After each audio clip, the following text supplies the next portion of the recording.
Hello दोस्तों, मैं हूँ आरती मौर्य, स्पेशल एजुकेटर। दोस्तों, आज की हमारी क्लास रहेगी अधिगम अक्षमता और मानसिक मंदता।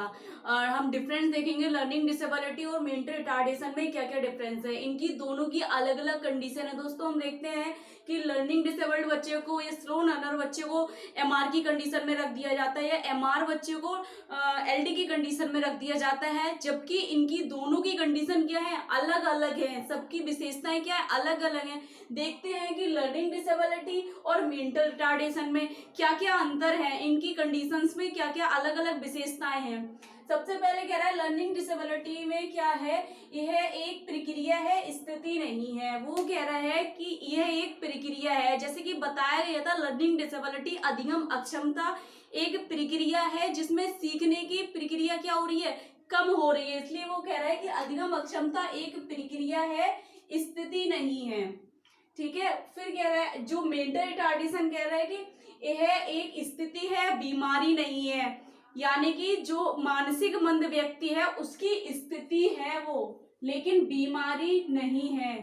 फिर बुद्धि लब्धि सामान्य से ज्यादा या सामान्य से अधिक पाई जाती है। वो लर्निंग डिसेबल्ड जो बच्चा है उसमें जो बुद्धि लब्धि है यानी कि उसका आईक्यू लेवल है नॉर्मल व्यक्तियों के जैसे होता है या उनसे ज्यादा भी पाया जाता है। जबकि मेंटल रिटार्डेशन में क्या होता है, इस स्थिति में औसत बुद्धि लब्धि पाई जाती है। औसत बुद्धि लब्धि से यह मतलब है 70 आईक्यू, उसका कितना है आईक्यू लेवल 70 औसत बुद्धि है उसकी। जबकि नॉर्मल व्यक्ति की औसत नॉर्मल व्यक्ति जो है उसका आईक्यू लेवल 90 से 110 होता है। तो क्या है, मानसिक मंद व्यक्ति की औसत बुद्धि पाई जाती है और एलडी बच्चे की क्या है, सामान्य होती है या सामान्य से ज्यादा क्षमता रखता है वो। उसके बाद आते हैं अधिगम प्रक्रिया धीमी होने के कारण अमूर्त चिंतन तार्किक योग्यता प्रभावित हो जाती है। वो कह रहा है लर्निंग डिसेबिलिटी जिस बच्चे को है, स्लो लर्नर जो बच्चा है उसमें क्या है कि उसकी अधिगम प्रक्रिया जब धीमी हो गई है तो उसके अमूर्त चिंतन और तार्किक जैसे योग्यता क्या होती है, प्रभावित हो जाती है। जबकि मानसिक मंद व्यक्ति के साथ क्या होता है, विकास में देरी होने के कारण सामाजिक संप्रेक्षण कौशल प्रभावित होते हैं। जो एक मानसिक मंद व्यक्ति है उसकी जो डेवलपमेंट डिले हो गए हैं, जन्म से 22 वर्ष से उसके डेवलपमेंट डिले हैं, उनका इफेक्ट क्या पड़ा है कि उसके संप्रेक्षण कौशल और सामाजिक यानी कि कम्युनिकेशन और सोशल स्किल दोनों ही प्रभावित हो जाते हैं। क्यों? क्योंकि इनकी औसत बुद्धि है और एलडी बच्चे क्या है, उनकी केवल सीखने की प्रक्रिया कम होती है और जबकि उनका आईक्यू लेवल क्या, या तो सामान्य होता है, सामान्य से ज्यादा होता है। फिर कह रहा है कि अधिगम प्रक्रिया को बढ़ाया जा सकता है क्योंकि यह प्रक्रिया सीमित नहीं है।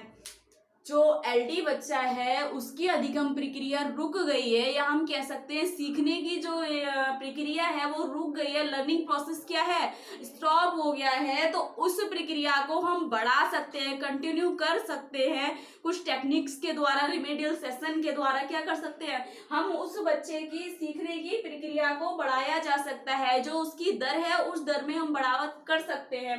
कैसे? उसको हम अलग अलग प्रकार के एक्सपोजर देंगे, नई टेक्निक्स यूज करेंगे और टीचिंग टेक्निक्स यूज करेंगे, अलग अलग मेथड यूज करके हम उसकी क्या अधिगम प्रक्रिया को बढ़ा सकते हैं। जबकि मानसिक मंद क्या है, औसत बुद्धि लब्धि होने के कारण मानसिक योग्यता सीमित हो जाती है पर कुछ हद तक सुधार किया जा सकता है। वो कह रहे हैं कि जो मानसिक मंद व्यक्ति है उसकी औसत बुद्धि लब्धि होने के कारण क्या हो रहा है, सीमित हो गए यानी कि लिमिट हो गई है उनमें, उससे ज्यादा उसकी बुद्धि लब्धि तो नहीं बढ़ा सकते लेकिन उसकी बुद्धि लब्धि के अनुसार क्या कर सकते हैं, उसके कौशलों में सुधार कर सकते हैं। कौन से कौशलों में, हम कह सकते हैं संप्रेक्षण कौशल हो गया, सामाजिक कौशल हो गया, इन कौशलों में हम सुधार कर सकते हैं। और लर्निंग डिसेबिलिटी जिस बच्चे को अधिगम अक्षमता है वो क्या है, ये कह रहा है कि प्रक्रिया को बढ़ाया जा सकता है क्योंकि ये प्रक्रिया क्या है, सीमित नहीं है। दोस्तों, जो कह रहे हैं कि अधिगम अक्षमता की जो स्थिति है वो क्या है, रुक गई है, उसकी लर्निंग प्रोसेस रुक गया है। तो क्या है, वो सीमित नहीं है, ऐसा नहीं है रिजिड हो गया है कि उसको बढ़ाया नहीं जा सकता, वो सीमित नहीं है। इसका मतलब है कि हम उसकी अधिगम प्रक्रिया बढ़ा सकते हैं। ये डिफरेंसेस है हमारे किसमें, लर्निंग डिसेबिलिटी में, मेंटल रिटार्डेशन में। इस तरीके से देखा जाता है कि जो एलडी बच्चा है उसको क्या है, उसकी आईक्यू लेवल उसका नॉर्मल है, नॉर्मल से ज्यादा है। एमआर में क्या है, औसत बुद्धि है उसकी, और उसके साथ जबकि आईक्यू लेवल ज्यादा है और उसके डेवलपमेंट भी क्या है, नॉर्मल है उस तरीके से, तो क्या उसकी केवल धीमी प्रक्रिया के कारण बस क्या हो रहा है, उसकी तार्किक योग्य और चिंतन योग्यता उसकी प्रभावित हो रही है। और मानसिक मंद व्यक्ति के साथ क्या हो रहा है, उसके विकास में देरी होने के कारण सामाजिक कौशल और संप्रेक्षण कौशल प्रभावित हो रहे हैं। दोस्तों ये डिफरेंट है, क्योंकि क्या होता है, इन दोनों को डिफरेंस बिना जाने क्या करते हैं, अक्सर एलडी बच्चे को एमआर की कंडीशन में कर देते हैं, एमआर बच्चे को एलडी की कंडीशन में डाल दिया जाता है।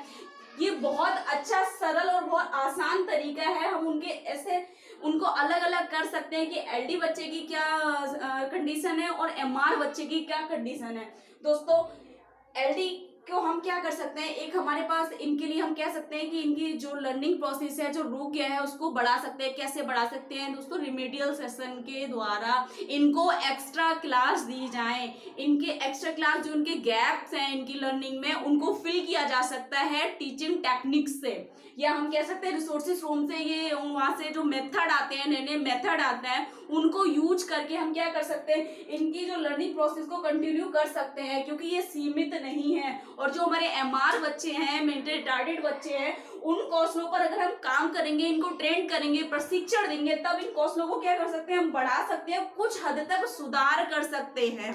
Thank you so much. अगर इससे संबंधित आपको और कोई जानकारी चाहिए तो डिस्क्रिप्शन पे जाएं, क्लिक करें, लाइक करें, ज्यादा से ज्यादा सब्सक्राइब करें। यदि आपका कोई क्वेश्चन है तो कमेंट बॉक्स में जाके कमेंट करें। Thank you so much.